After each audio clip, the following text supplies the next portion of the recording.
penetrate through the layered interpretations, manipulations, confabulations, and diabolical dental work that seems to make up the UFO NHI phenomenon. This is Neon Galactic, a podcast produced by PBS affiliate Key TV in Northern California. I'm James Falk. Thanks for joining us. Even heroes have heroes. I am a fan of Jeffrey Kripal, the Rice University professor and author who has written a number of fantastic books on all the strange, weird, and wonderful aspects of human life on planet Earth. I've had him on this show 3 times. In his latest work, How to Think Impossibly, Professor Kripal spends more than a few pages analyzing and elevating the work of our guest today, Jeremy Vaeni. And if there's one lesson I've learned about doing research for this show over the past 2 years, it's that when your teachers have teachers, it's best to listen up and take notes. After a lifetime marked by encounters with the extraordinary and a penchant for pithy punchlines, Vaeni has written a collection of books that dissect his own experiences and develop an understanding about where this all leads, what it all means, and, quote, why the aliens have never actually landed, sort of quote, kind of a misquote there. He seizes upon that ontological prize with both hands and challenges his readers to realize the centrality of oneness and the uselessness of so much else in stark and simple terms. He is an author, filmmaker, comedian, experiencer, and mystic who burns with the light of personal experience and does away with all the bullshit, keeping humanity separate from everything else. His work is refreshing, pointed, often hilarious, and uncompromising, seeking out threads of truth in the dizzy patterns of the alien. Welcome to the show, Jeremy. Wow, thank you. That's way better than the intro I wrote for you. So, Well, maybe I'll use lives that with one later. cats, has ducks. I don't remember what I wrote, but thank you. That's nice. Well, the ducks seems like it's an important part we'll have to get to at some point, right? Yes. But so, I mean, you are obviously a comedian and an author. You've written a lot of good books, and you've put a lot of insight into the work that you've done through your experiences. Let's start with what some of those experiences are and how they led you on this sort of philosophical journey that you've been on over your life. Well, the sort of easiest, what I have, I guess, considered to be my anchor point experience was in 8th grade, going from Massachusetts to Vermont. My parents were divorced, so my mom was driving the car, my sister was in the front seat, passenger seat, and I was sitting behind my mom. And it was, stereotypical late at night, middle of nowhere, Vermont, New Hampshire border. And my mom saw in the not so distant distance something that she was like, huh, what is that? And sort of alerting us to it. And I looked up and saw what she saw, which was a self-luminescent green round or oval shaped object with porthole windows running down the center, red and blue lights, top half spinning one way, bottom half spinning the other. And it was just sort of like tilted on its axis in the air, spinning like that. I rolled down my window. I didn't hear any sound. I wanted to make sure it wasn't a reflection. I don't know what it would be a reflection of. And as a kid, it reminded me of the Sitco sign in Boston, because that was the closest thing we had to like a lit billboard, was this essentially gas station blinky sign. It looked like a toy. It didn't register with me like, oh my God, aliens or, UFOs at first. It looked fake. It looked like, I don't know what, hyper real, I guess. And my sister, she was reading a book, and I remember her sort of looking to see, it couldn't see it. And it might have been the angle in the sky, versus the car roof. I don't know. But she couldn't see it. She didn't really care. And she went back to reading. And my mom remembers it being there just long enough to notice it, and then it disappeared. But I remember watching it out the back windshield as she was going around a curve at like 80 miles an hour. So it was still there. And we got to our grandparents' house. We were thinking about it, like, what was this? And, UFO finally, sort of comes up. And, our grandparents were like conservative, backwater people. And we thought they would laugh at us when we told them what we saw, and it was the opposite. It turns out our uncle, who lives with them, had seen something as, camping with friends, had sort of a pretty interesting experience with a UFO. And so they had Time Life Mysteries of the Unexplained sitting on their coffee table, and he had been looking into this as a result. So I call this my anchor point experience because, one, that moment of realizing that my uncle had seen something too, like woke me up out of myself. It felt like I guess this was my first real synchronicity of like, and it felt like a hidden hand, like there was something puppeteering this, like it couldn't all be coincidence, you know? It just felt that way. I don't know that it was that way, but to my eighth grade mind, that's how it felt. And two, it was there. It wasn't like a light in the sky. It wasn't, could that be a plane? Like it was what it was. It was straight out of the movies. So I realized, as I sort of kept this to myself. Nobody talked about this. We didn't talk about this for a little while. But then I started telling friends, probably in high school, and I started having other visitor type experiences in high school. And even then I thought like, okay, if I'm deluding myself or I'm just jumping at shadows or something, at least I know that happened. So if anything else fails, if I become crazy later in life with this, at least I'll know that that happened. So that's what I mean by an anchor point. Yeah. But it's also interesting because as I talked I did a radio show much later in life to promote my first book as an adult. And it hadn't even dawned on me in all these years until a caller called into the radio show, and it was in Vermont. The radio show was a Vermont radio show. And he was like, I saw the exact same thing at around the same time, except it was slowly moving above treetop level. It went right over me. And the first thing I thought was, how is not everybody seeing this? Like, it's not camouflaged. It's practically a blinking, neon sign. Like, why, how is everyone not seeing this? And that really clicked with me. Like, right, if we're going to say that this is aliens from another planet, they both show up in extravagant ways, but also it's for specific people to see. Not everyone's going to see it. So it's almost as though it's there for you and you can't deny it to yourself. But if you tell people about it, you're going to sound crazy or you're going to sound like you're lying or something. Yeah. So that's not aliens. What is that? It's a mystery. So anyway, sort of self-negating, right? I mean, like it's like here I am, but if you spread it, then all of a sudden you lose your own kind of authority with people.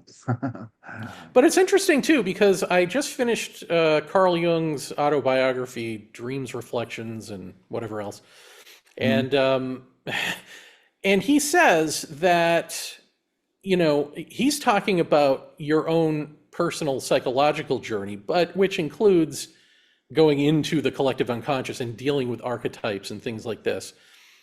And he talks about really like the necessity of there being something which is meaningful to you, but if you say it out loud, it's crazy to everyone else. And that's part of that journey. And I wonder if there isn't something about this phenomenon that we call alien that is for a non-culture like America, a pop culture, if you will, where we're taking, we think linearly, we now think in terms of the future. We've already guessed what the future looks like. We have several sort of threads of what we think it is. And does something come at us and look like that to bring us on that same journey because we don't have a culture already for that journey? So does the universe sort of plop this down in front of us to have as sort of a nonsensical but still meaningful bunch of events in one's life to latch onto for personal growth and ultimately dissolution of self, which seems like, well, that's the opposite of growth, right? Death, but is it?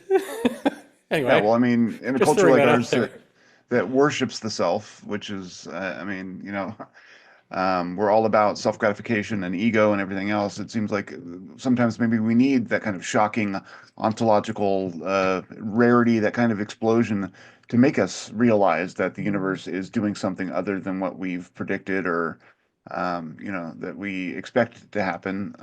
And it's trying to shock us loose from some of those beliefs. I mean, I don't know. You mentioned archetypes. That's kind of where my mind has gone with a lot of this stuff. If UFOs are, if we're living in the cosmic mind, which is kind of something that I've been exploring a little bit, I wonder if these things like UFOs and whatnot are external sort of manifestations of internal psychic dynamics of the universe, and we're just part of it, and so we're witnessing it. Um, but I don't know. You've had other experiences too that were even more sort of confronting, though, right? Like, can you explain some of those for us? In terms of the alien thing, I would, Yeah, or any. I mean, any kind of thing that's shocked well, you out of consensus reality. shocked me out of consider. Well, okay, so I would say that the alien stuff, that's an interesting way to put it, because I would say that the alien stuff shocked me out of consensus reality. I would say that being molested as a child, coupled with my parents getting separated, was probably shocked me out of consensus reality. So you don't need aliens for that. Huh. But also, there's another thing, which is the so-called spiritual thing, where I sort of jump the shark and become completely unbelievable, which is not shocking you out of reality, but which is the self dissolving and the really real sort of becoming apparent, Yeah. which is a different thing. But I'll give you it's hard to say. I mean, shocked out of reality, because so much of that was high school stuff that was not as spectacular as the later stuff. Hmm. So, for instance, at 15, lying in bed, and well, again, this calls attention to the fact that it's not aliens, whatever it is. But this happened during a time when me and my friends were doing the smart thing that you always see in movies, which is the horror movies, which is like playing with a Ouija board. So, but we were like deep into it. And for some reason, this entity had said that we're going to have a week where we are tested. And I don't remember what the testing is, and it's probably nothing anyway. You just say that to kids, and it's like scary. Oh yeah. Hey, to me, I'm But scared. so during this week where we were all supposed to be tested, we all had a bunch of weird, sort of arguably poltergeisty type stuff happen, including me. But one fine night, the bedroom door opened, and it woke me up because my door made a thump sort of sound, which woke me up. And I watched this shadowy entity walk in and babble at me. And it had something long and sharp in its left hand, which to my 15-year-old mind, I thought sword. And then after reading UFO literature, I would have thought needle. But whatever, it had something long and sharp in its hand, and it was babbling, like physically, like it wasn't like meant, it wasn't, in my head, I could see its head moving Yeah. as it was babbling at me. And it scared the bejesus out of me, and I sat upright in bed, and I said, "Mom, what are you doing? Go back to sleep." And I immediately thought, this isn't your mother, you know what this is. And my sister was away at college, so it was just me and my mom in the house at the time. And fight or flight kicked in, or freeze, I guess. And I both froze and flew. So I just like laid back down and pulled the covers over my head. And that's all I remember of that. And then of course I asked my mom the next day, "Did you come into my room?" No. So that was my first sort of inkling. But I didn't relate that to the Ouija board thing. Even though it happened during that week, I immediately, my brain went to the UFO for whatever reason. Now I would say it's all of a piece. But I would say that woke me up out of consensus reality, things like that. But if you're looking for like what's the big showstopper, I guess it would be, so later in adult life, 2000-ish, 2001, I don't remember, somewhere in there. Well, it was 2000, it was right after the 9/11 attacks, actually, right? Because, so it was the following Halloween week, right? Yeah, because we had a party. I had a gal over. I was living in Queens at the time. It was still like smoldering. The 9/11 towers were still, it was still smoldering. And somehow this gal I met online decided to come visit this stranger in New York after the 9/11 attacks had happened. It's like, really? But okay. And I lost my virginity to her, which was something that, I mean, I went through high school and college and nothing. And part of the reason was, besides the normal psychological stuff that goes with somebody being a virgin forever, there was always in the back of my mind, like, I don't want to bring this into somebody's life, because you read about it in the literature and you think like, okay, you can pass this along, this alien presence. And so, but I guess I said, screw it, both literally and figuratively. So night one, we made sweet, sweet love and nothing happened. And I breathed a sigh of relief. Okay, great, free. And then, like a trickster, almost, night two, in the middle of the night, we're asleep on, again, this is, ladies, I don't know why you would ever, but okay, she came to me. I had a mattress on the floor. I had like Michael Jackson and wrestling posters on the wall, like total Arrested Development and poor.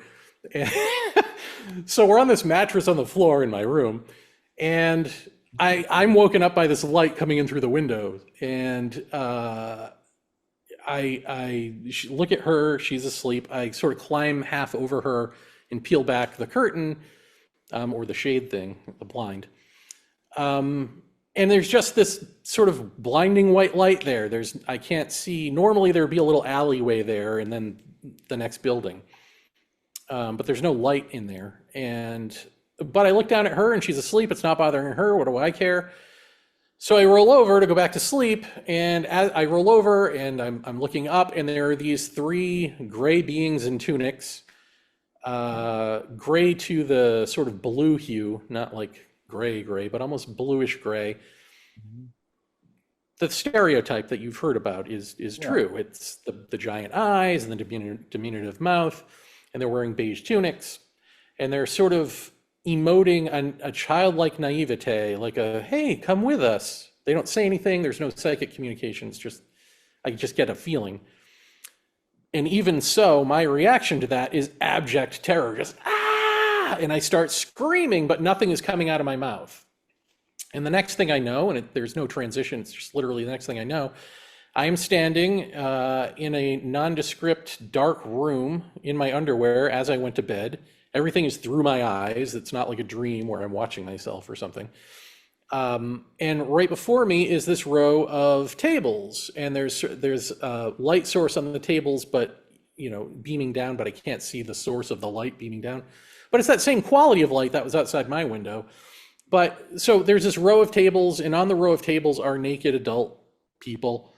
And the one closest to me is a blonde female, maybe in her 50s.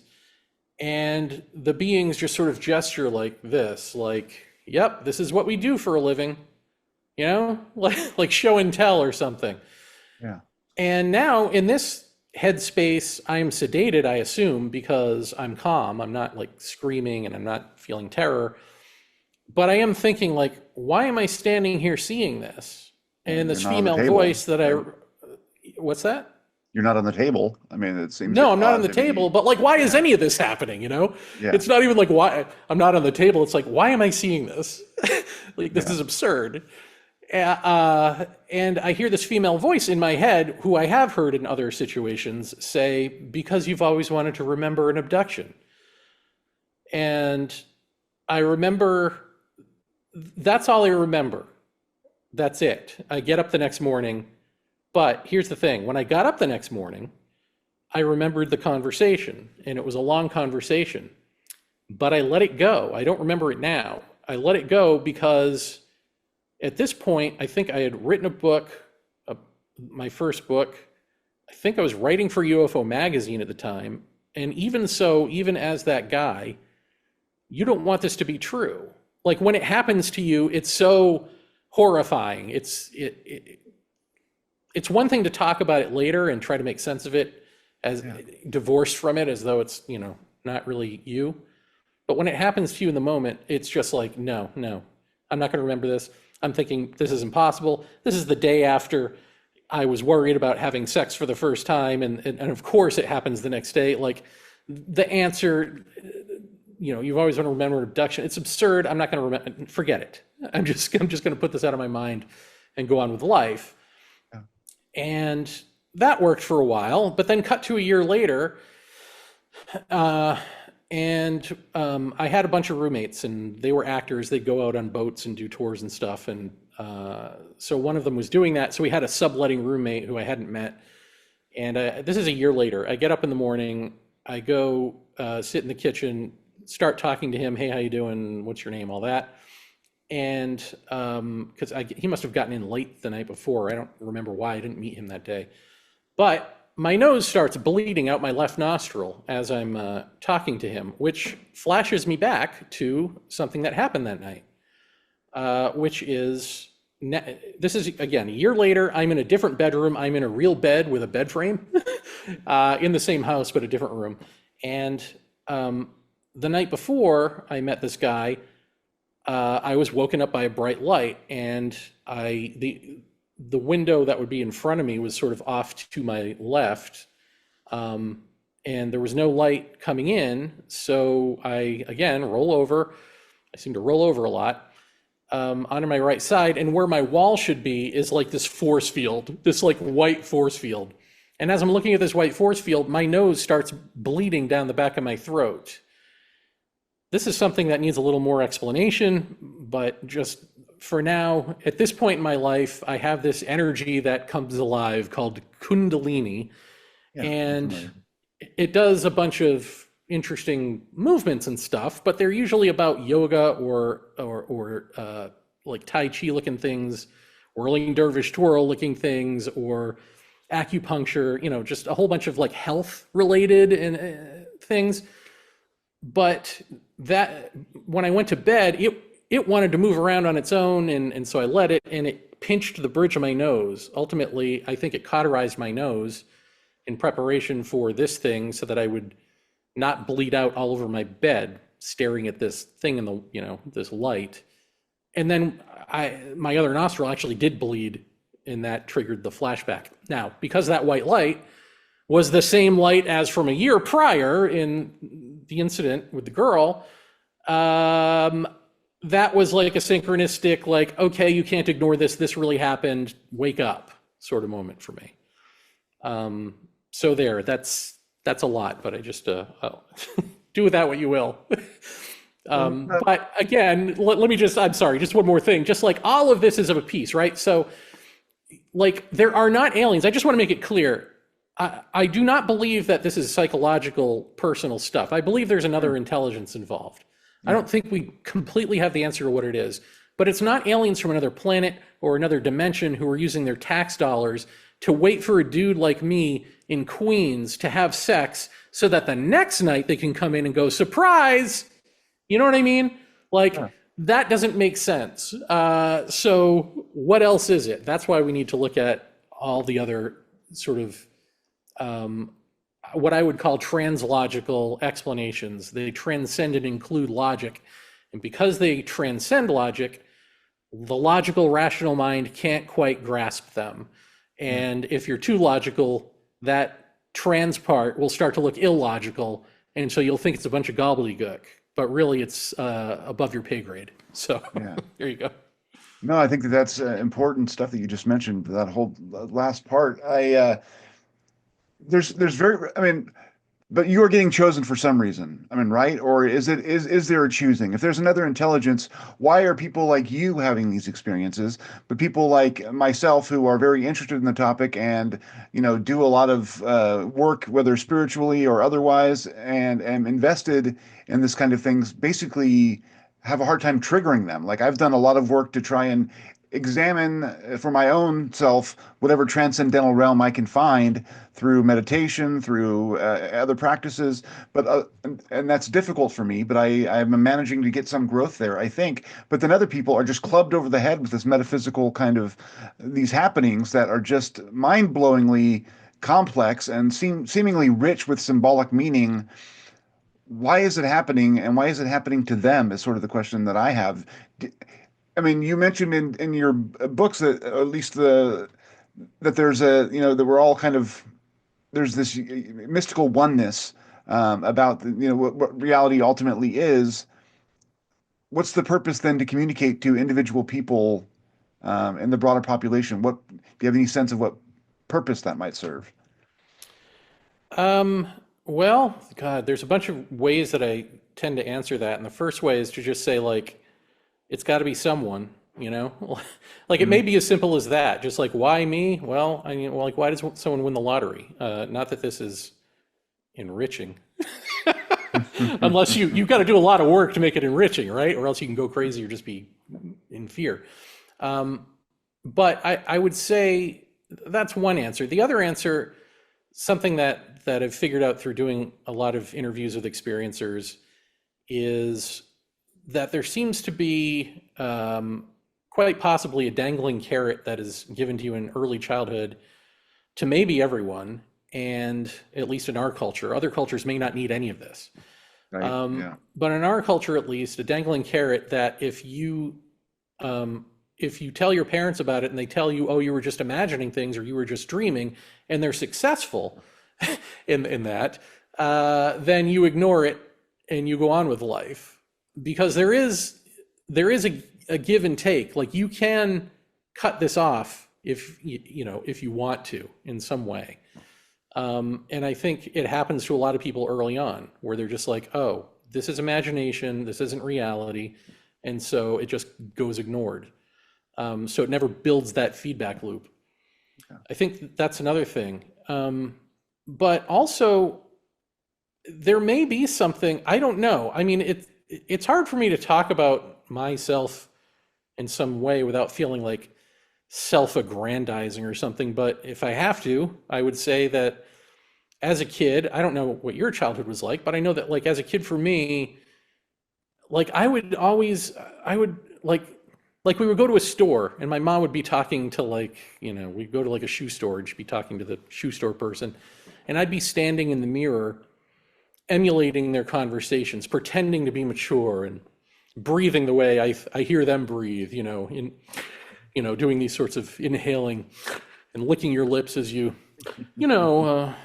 I would like, that was kind of who I was, you know what I mean? Like, so I would observe things and mimic, and I think they became absurd to me. Like I mentioned the molestation thing for a reason and the divorce and separation thing for a reason, which is, and it plays in with this too in a way of like, I think there's a horrifying sweet spot of like early horrification and like somehow coming to understand that that reality isn't what you think it is, and authority can't help you, right? Like that is part of the motif with the alien abduction thing, but it's also the motif with early childhood abuse circumstances and just your parents separating or whatever is right. Like, so I think that opens you up to like, once like all bets are off now,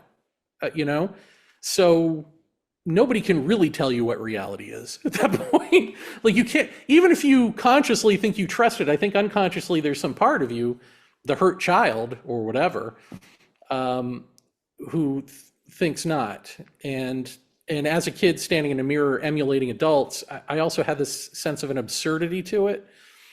But also I had this deep empathy that like I would cry at the drop of a hat. Like I could really feel, or at least I felt as though I could feel, I don't have any proof of this, but other people's baggage and all of that, to where I finally had to like sort of, I guess, turn it off and become more, that's where the sarcastic wall probably came up.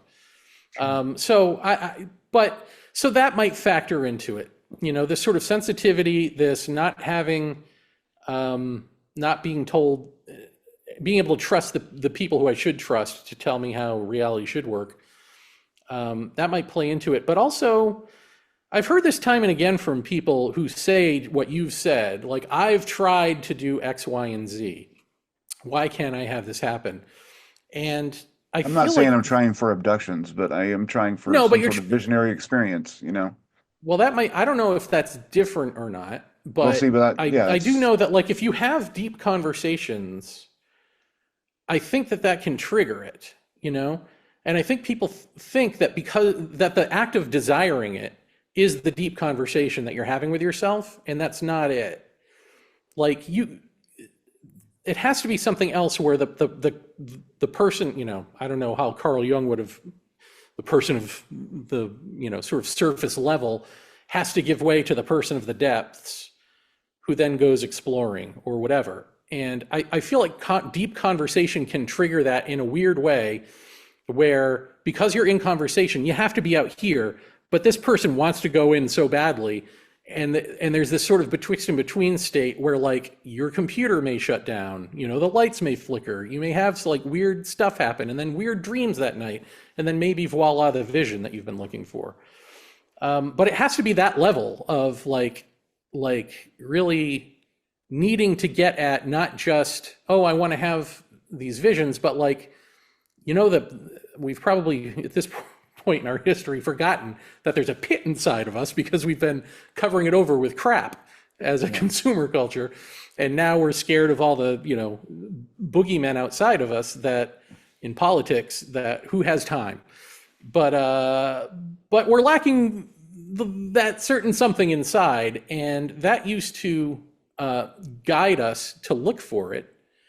And now I don't think it does anymore. But I think that that's the necessary, like, it's got to be like a full bodied, like, I want to know.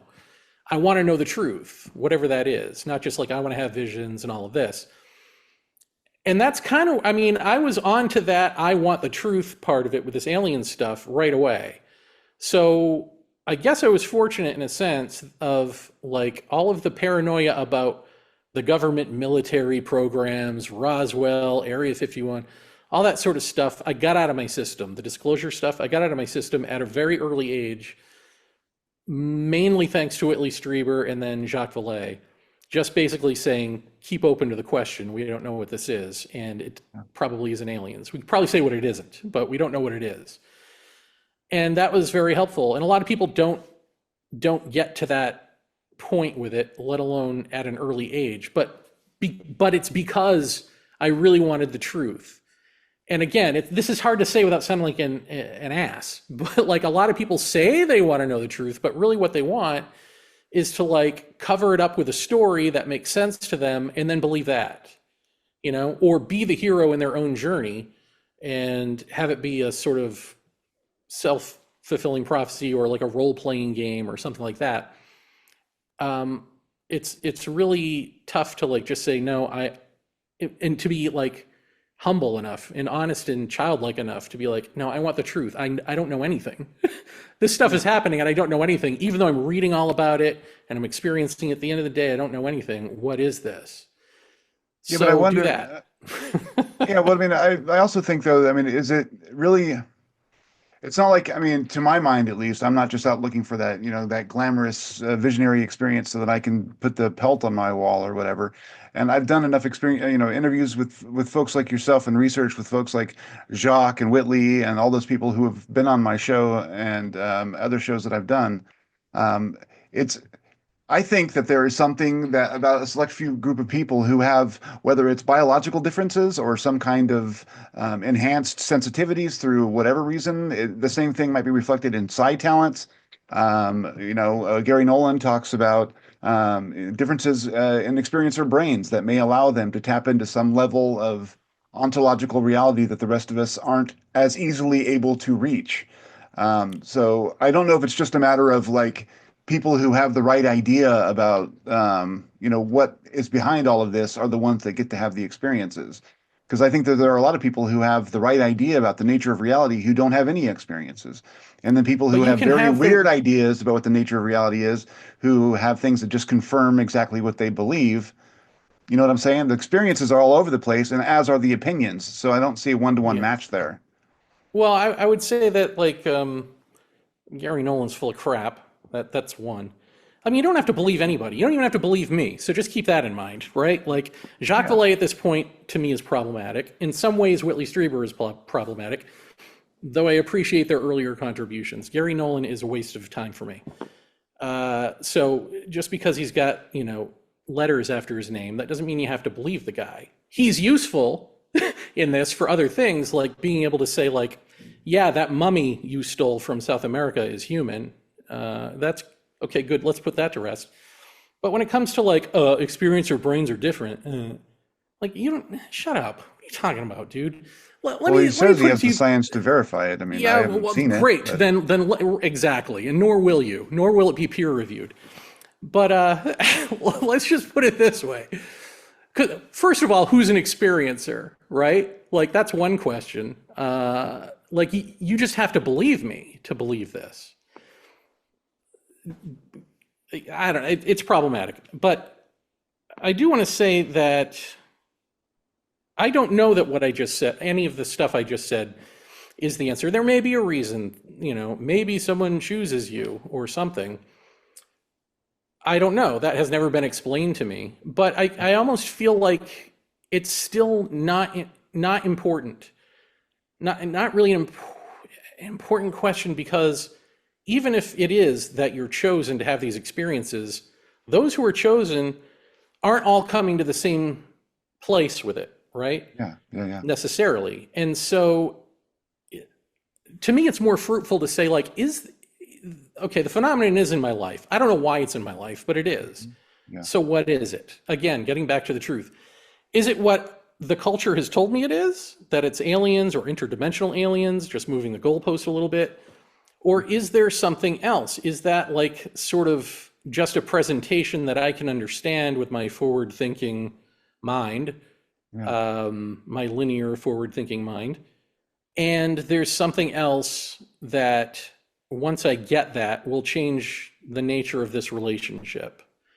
And I think that is what it is. I think it is to be seen through, not ultimately studied and categorized. And this idea that and I'm not talking about you, but I'm talking about like scientists in the world who want to like study it and try to even communicate with it or figure out how the engine works or any of this stuff, are really missing the point.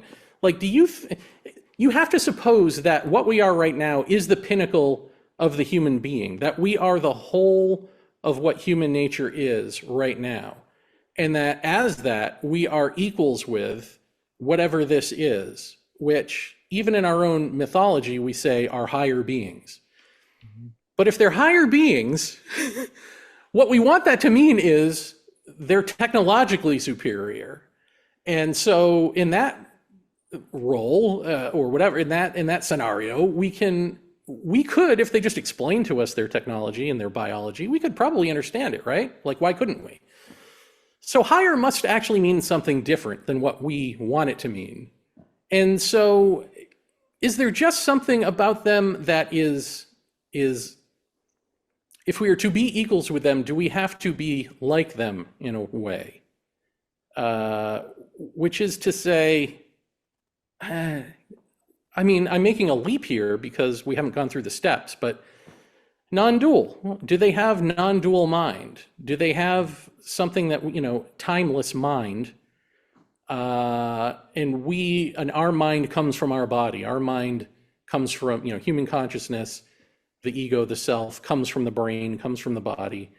But if we don't have to have that, I mean, is that what they're telling us? Like, you don't have, that's a phase you're going through, unless you don't go through it. And then you kill the species off because you just get mentally ill. You like stay in the egg and you don't peck your way out of what you think human nature is. Like, to me, that is what this is about. I don't know why me, but I think it is about telling us that, no, you got to come out of the shell.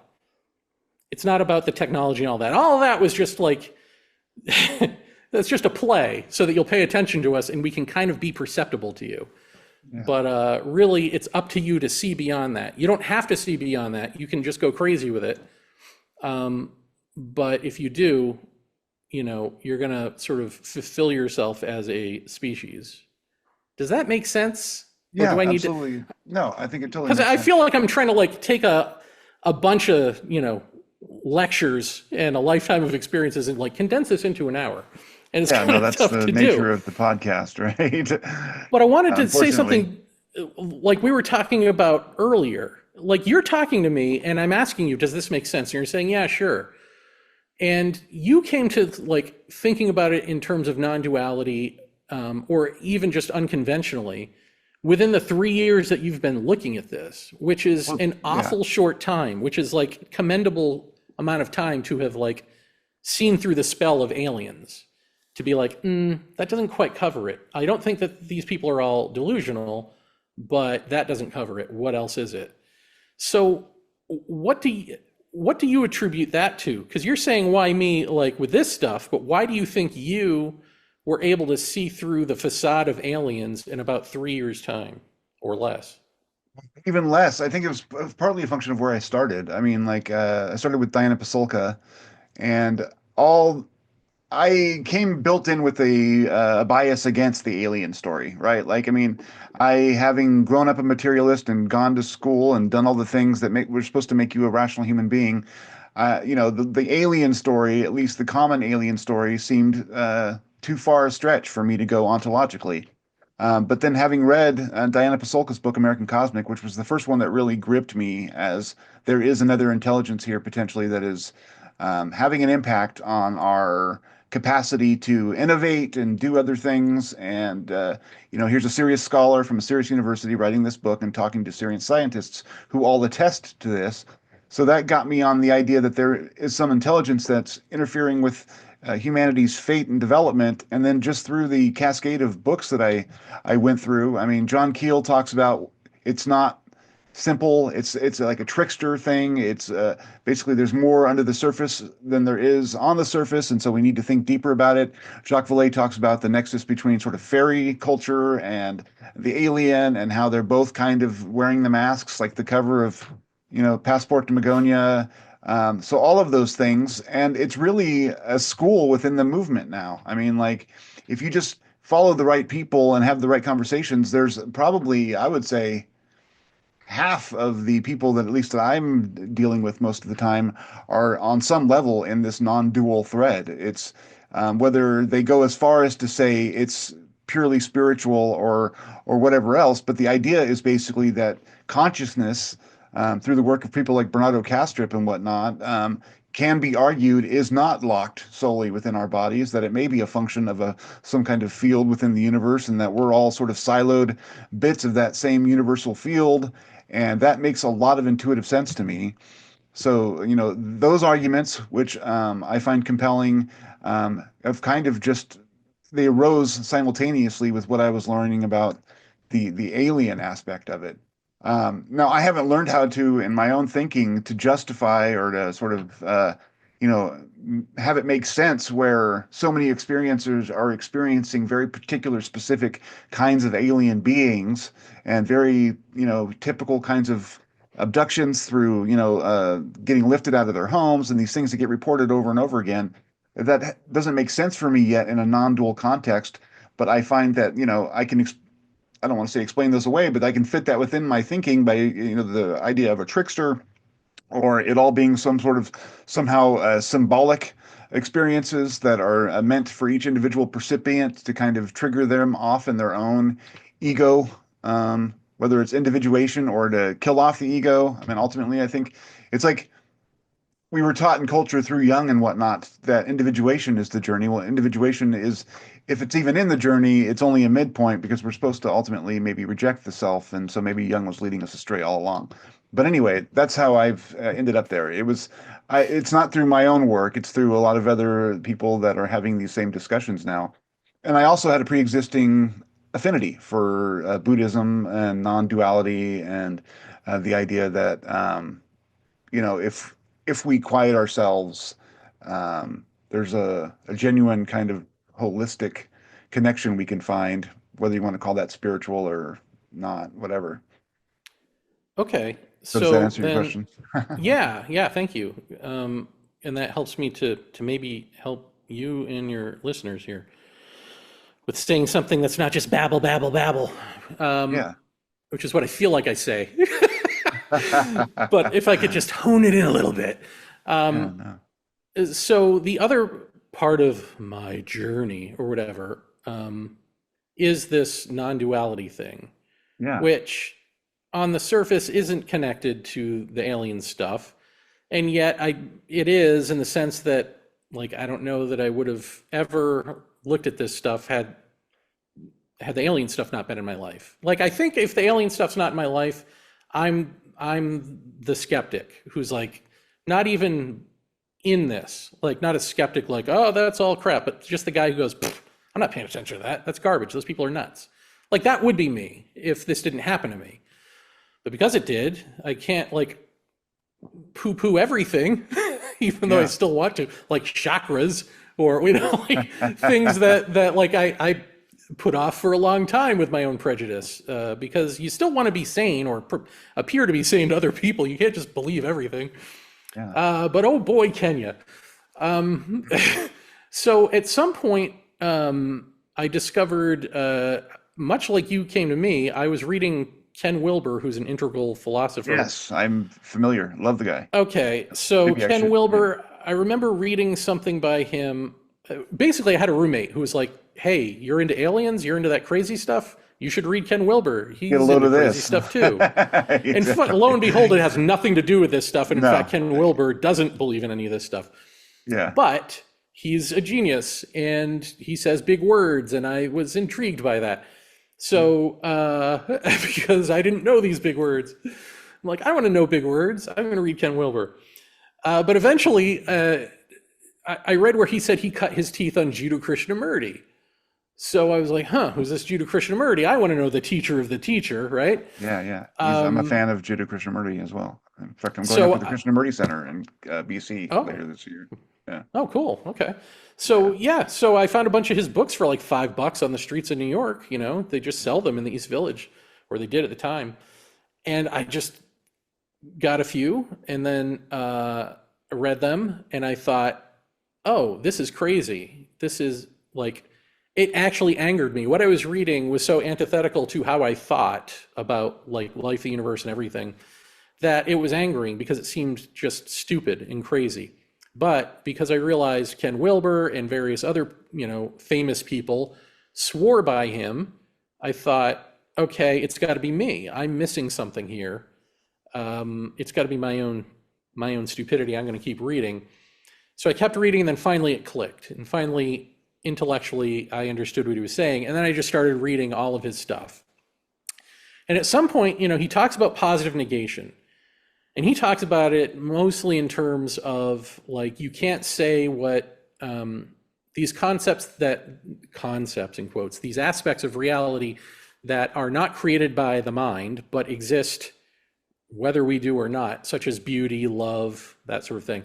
If you're going to get to that, you have to peel away the layers of onion. You have to say what they are not. So what isn't love? And you go down the list. Love is not, is love jealousy? Is love, the normal things that we attach to love, such as attachment. If you peel them away, but you don't say what love is, does love present itself? The transcendental, the big thing. I took that motif and I used it on my own psychological baggage, and I started peeling me away, and I started saying, okay, why do I do the things I do? And I would take them individually. Why do I behave this way? Well, because I was treated this way. Well, and then ultimately it always goes back to your parents, like how your parents were with each other and with you. And then I would peel away like, okay, so why did my mom act that way? What do I know about her? What do I know about her childhood? What do I know about her parents? Why did they do that? What do I know about my dad's parents and his parents? Their parents. I could go back as far as like my great grandmother on my dad's side. But that's all I did. And in just doing that, in peeling away like why people do what they do and why I am the way I am, at the same time, you realize there's like this epiphany of, oh, it's never ending. Like the human onion, the peeling away is, we're always doing this throughout all time. Parents affecting children, affecting children, is just how we function. Like we're all in this together. We're all doing this misery sorrow play together. And like that revelation, I would describe it as moving me from brain to heart. Like it broke up my normal rigid fist of a self into relational acceptance like that. It was transformational in a moment, so much so that I would have thought that that was like enlightenment, because with that comes this nirvana state, this bliss, this like, you understand why everyone is the way they are and you are the way you are, and so how can there be conflict, and so I spent months in this state. Well, prior to spending months in the state, I at some point in this state, I was sitting on a couch reading Krishnamurti, and I thought to myself, now Krishnamurti's whole shtick is like truth is a pathless land, and you can't dissolve the self. The self needs to dissolve. Yeah. That the self is basically a projection of the brain, and the brain needs to hear that it can't find what it is seeking with this seeker that it's projecting. In fact, the seeker is in the way. And if the brain hears it in such a way that it completely uproots the problem, the brain stops projecting the seeker. And then he never says what happens next. He just says, do it and find out. So I was sitting on the couch reading him, and I had this little epiphany of, oh, wait, you're now the guy who gets it. Like before you were the guy trying to get it, and now you're the guy who gets it. You could go teach this stuff. You could teach Krishnamurti to people or whatever. And so you're that guy. Like you've just replaced one self-identity with another. And in realizing that, I put the book down and had this moment of nothingness, of just complete unconsciousness. And then came back, except I came back with this quote unquote Kundalini energy, which rose through the spine and started spinning my head around like an exercise. So my head starts spinning around like this, and I'm not spinning it. And the only cultural thing I've got for that is The Exorcist, right? Like, right? Yeah, that's totally all I could, because Krishnamurti doesn't say what's going to happen next. And so now I'm thinking like, oh, thanks, now I'm possessed. Like, okay, so that's real, but it's not that.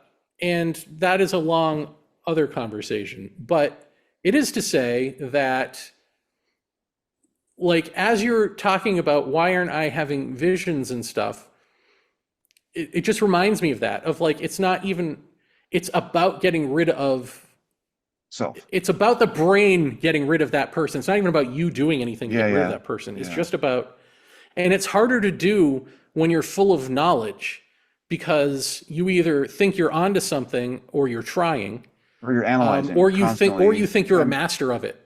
Right.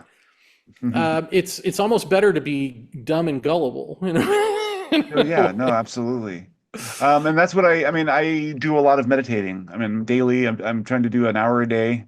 And I find myself making slow, steady progress, I feel like, and I have moments of real, lucidity, I feel like, real quiet, expansive spaciousness, and it's progress. Well, here, I want to... But there's one thing I wanted to... Okay, go ahead. I'm sorry. No, I was just going to say, I was reading your book, and you were talking about how people just need to realize. And I was like, I want to realize, but I'm having a hard time with that realization. It's like, as much as the dogma of so many schools of mysticism are trappings and a trap, right? At the same time, it's like, you've got to do step 1, step 2, step 3, and it's coming from this person of authority, and who the hell are they anyway? And it's all to get to this place where you, like you said, shut off your brain from projecting that self thing. But it's not easy for some people, like myself, to just realize and turn it off. It's like, I'm having to go through this process, and while I recognize progress, it's not instantaneous. But I don't want to cheapen my own journey by saying, well, then it's all a waste, because I feel like I am making that progress. What are your thoughts on that? I accept that it should just be a realization. I'm having a hard time just making that realization and making it last, I guess. Well, I can already tell you what the problem is, because I just heard it. You want it. Yeah. And it's hard because obviously wanting it, seeking, being the seeker and wanting something are the only reasons that you would ever be interested in the first place to look. Exactly. And yet that's now you're coming up to the wall. Thing. Yeah. So now you're at the wall of the person telling you, great, now you're that guy. You got to throw that guy away. And you can't and it's trick, because you can't throw that guy away because you want what's on the other side. You want to know what there is. You just have to do it for the sake of doing it. So you've got to find that in yourself. Like, how do I know I want this. How do I get to a place where I'm doing it for the sake of doing it and not to achieve something? And I want to tie this all back to the alien thing and put my own stinky stamp on it, past Valet and past Strieber and past John Keel, and just say, like, one of the reasons that all of this is so confusing, well, two reasons. One is hypnosis for the alien abductees, which is not a good memory retrieval tool, but a good behavior modification tool and a great way to implant fake memories by accident. But it's been used for years and years and years. So a lot of people have a story built up about what aliens are through hypnotic regression, and it's a false notion, and it's unfortunate, but let's move on. The other deeper problem with this, and it's the same problem for the spirituality stuff, and you're not going to want to hear this, but I'm going to tell it to you anyway, and you can do with it what you want. Tough love. I can take it. Tough love, which is what we're ultimately talking about is truth with a capital T. Let's put it this way, ultimate consciousness, or which is timeless, but which includes time. It transcends and includes time. So if we're in time and we're talking about timelessness or something outside of the universe, say, once it enters the universe, is it possible that through people who have experiences, timeless experiences, people who have non-dual either moments or become that non-dual person who speaks timelessly while the body is representative of time, does that come into the universe? Is that the way that the universe actually gains novelty, novel experiences, and then puts them into imaginal realms, puts them into like Carney Barker worlds, which you can access through meditation, through these paths, these spiritual paths, through psychotropic plants, however one gets to them, through dreams sometimes. So what I'm saying is there truth, which is timeless, and then when it enters time, it becomes a caricature or it becomes a facsimile, and the universe wants you to remain as you, because you are the universe. It wants you to sort of remain here. Maybe you can have those experiences, but come back and be yourself. And so when you're looking at like a Zen thing, I don't know what it would be, a meditation or something that promises whatever is at the end of the path, is that it's still within the universe? Is that within the imagination of the universe and not actually outside of that? And another way to put that is that still within the human stream of consciousness? So it's not that you've stepped out into truth, but that you have stepped into a facsimile that was absorbed, that was once truth, but has now been absorbed into the human stream and is a facsimile. And once you can sort of get over like, I don't want that to be true, it's not a far cry to say. You're never getting the truth, right? I mean, just real then quick, you're never getting truth. But also when it comes to the alien thing, then you got to ask, are there beings who have now a representation in the human stream, which we can call archetypal or whatever, but they basically got this sort of amorphous puppetry that they can speak through, that on its own, left to its own devices, will also speak to you if you engage with it, right? So people can have experiences that look like the real thing and aren't, and then they can also be spoken to by the real thing outside of the universe through that. And how confusing is that? Except the only way to really tell what the difference would be is that the thing that's in the universe, much like Carl Jung, wants you to grow and evolve and learn and stay. And the message from the being outside is see through that. Let that go. You know, it's not going to send you on a hero's journey. It's not going to give you a bunch of mystical riddles to never solve and go crazy with just so long as you stay here. I don't know that that's 100% true. I'm just throwing it out there to play with because it seems true enough to me, and I've had some experiences that lend to me. It won't be meaningful to you, but to me, say that that's kind of where we're going with this. So So you could yeah. never trust your own visionary experience to understand whether or not what you're seeing is a. I mean, I guess you run it through the rubric of, is this telling me to transcend or to continue to Yeah. exist in my current whatever? I mean, is that basically your litmus test? Yeah, and how hard fought is it to get there too, by the way? I guess that's part of it. Like if something's Yeah. too easy, um, maybe it isn't real. Maybe it's part of that not reality thing. Like, because it's hard to see through these things, and I think it's supposed to be. Yeah. Because I think now that I say that, it's like I always have to remind myself of what Lakota speaker Tiokasin Ghost Horse told me, which is that Indians don't get abducted, right? And why would that be? Why would it be? Now, Americanized Indians do, the ones who are, but the ones who are like in touch with their culture, he's Yeah. saying, they've got this other relationship because they're inclusive, because Yeah. they don't have the built up sense of self that says, I'm already an individual and I'm evolving and learning. They're in heart already. They don't need to move from brain to heart. That's not something that would occur to them, I don't think. Yeah. And they don't need to like see through alien abductions the way we do, therefore, because they're already in a place of acceptance and inclusion. Uh, so that's just something to keep in mind too. Like these are all the confusions that never get spoken about because I don't think we've thought to speak about them this way. We Yeah. just always think in terms of like mankind. Well, there's not mankind. There's indigenous people who come from heart, and then there are people who come from brain, and there's a continuum, but that's roughly it. Yeah. And beyond that, there's also, non-duality and duality. Beyond the relational, there's also non-duality. And and there and that's not provable. You know what I mean? Like Yeah. we're always going to be stuck with the not provable part. And then you just got to like have some sort of weird trust factor that someone's telling you the truth.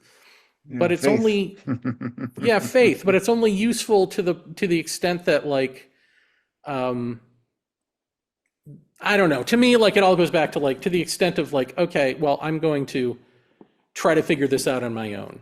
Yeah, you've got to Like I'm going to choose, go back to basically. square one. I don't know what's going on. Yeah, it you seems like know? that willingness to choose in the absence of evidence is almost a qualifying, variable. You know what I mean? Maybe that sort of brings me back to some of the discussions I've been having with some other guests on my show. I don't know if you've the meta crisis. Have you heard that term? I mean, Mm, basically, no. it just everything that's going wrong on planet Earth for humanity that's pushing us toward cataclysm in 1,000 different ways. And you can include within that as sort of ingredients um, materialism and how we see everything as a tool to be used or a resource to be exploited. The inequities of our civilization, global warming, all of these things they're compiling, and humanity doesn't seem to be getting it. We are no better at cooperating or cohering now than we've ever been, but the stakes are rising because we're getting closer and closer to what might be some, break point where there's no return.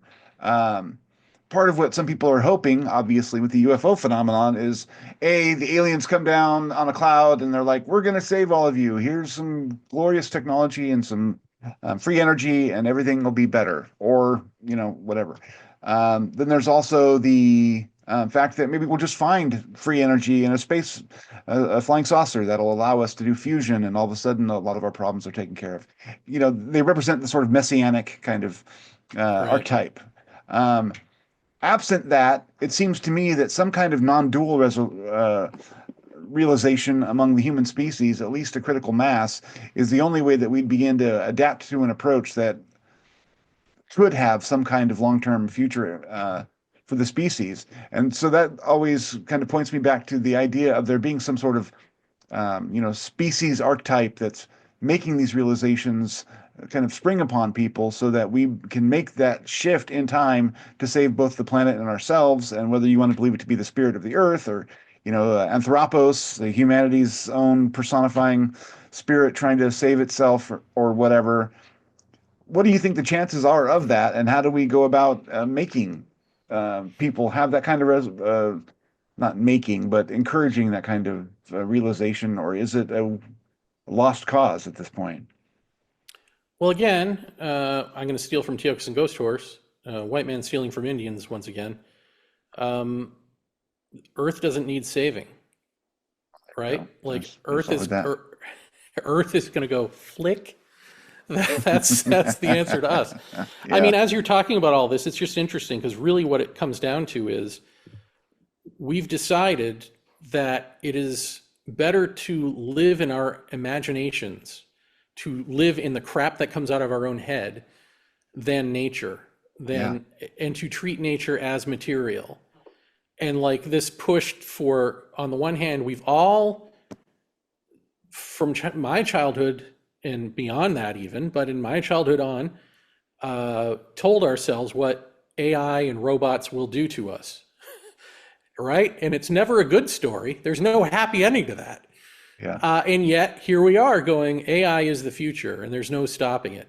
And it's literally because some people with money and an obsessive interest have decided that that's where humanity is going. And again, when we say humanity, we mean the Western world. We don't really mean all humanity. yeah. No, But yeah, it's bizarre to me, and yet it's not bizarre. It's living through it is bizarre, and it's like a bad dream where you like want to slap people and be like, wake up, you know. The sky is falling, but at the same time, this is the repercussion of not chewing out of the cocoon, of not pecking out of the egg.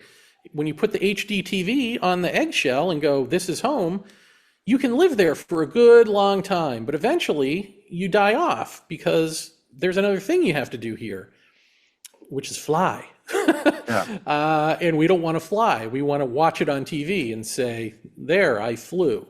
That was my cat, by the way. If you didn't Oh, notice that, nice. I had a bombarding cat. So, So sorry.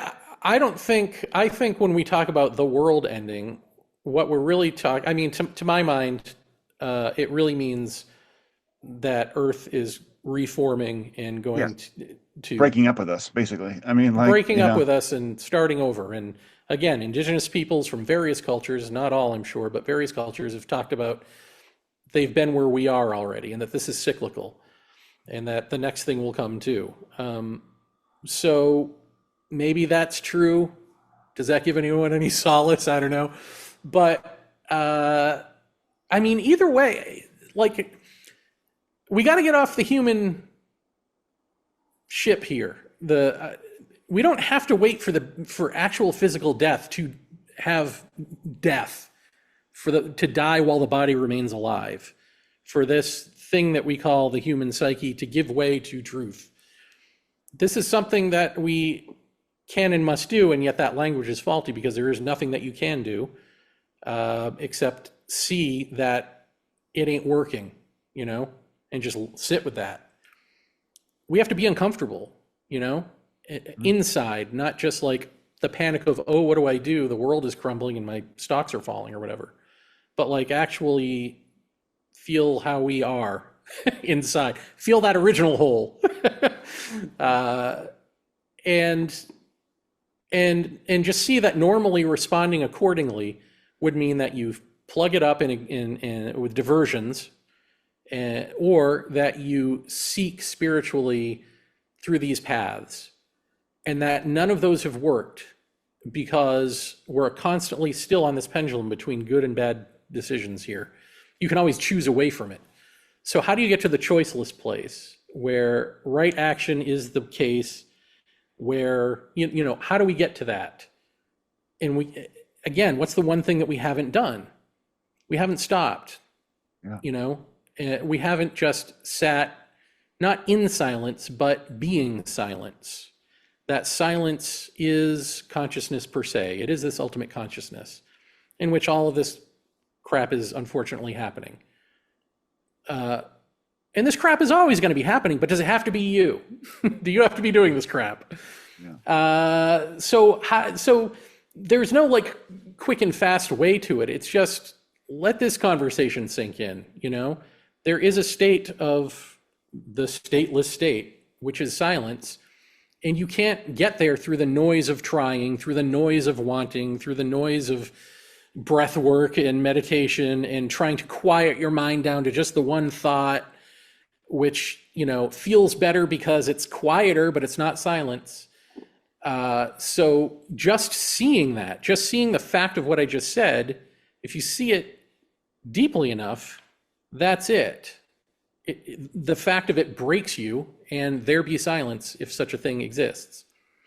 I don't know how else to say it. I mean, if you've read Krishnamurti, and even Ken Wilber to some extent, but he again, he's making paths. He's making a big map.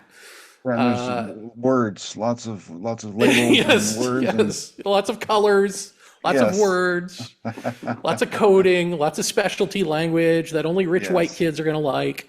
It's not inclusive. No offense, Ken. You tried. But just go. That's it. I mean, I don't want to over word salad it myself. It's just that it's a simple thing to say, but it's hard to actually shut you up with, which is we need to be silent. We don't need to try to silence ourselves, and we don't need to be silent. We need to be silent. And the only way is to legitimately just breathe. That's it, And then if there's a magical thing, that transformation that takes place, it will take place. And you will see that it didn't need to happen through learning or evolving. It's instantaneous. And in that moment, you're not going to regret having spent a life of doing false crap and not making, like, all that stuff you think you would fear is just what you're thinking now. But it's really wholly irrelevant. It's just really important to understand that. And then it won't matter why I was abducted and not you. Then you'll be like, oh, thank God it wasn't me. I didn't have to go through that crap. I didn't have to go through that. All right, Jeremy, that's about all I got for you. That was a wonderful conversation, man. Thank you so much. Yeah, thanks for having me on.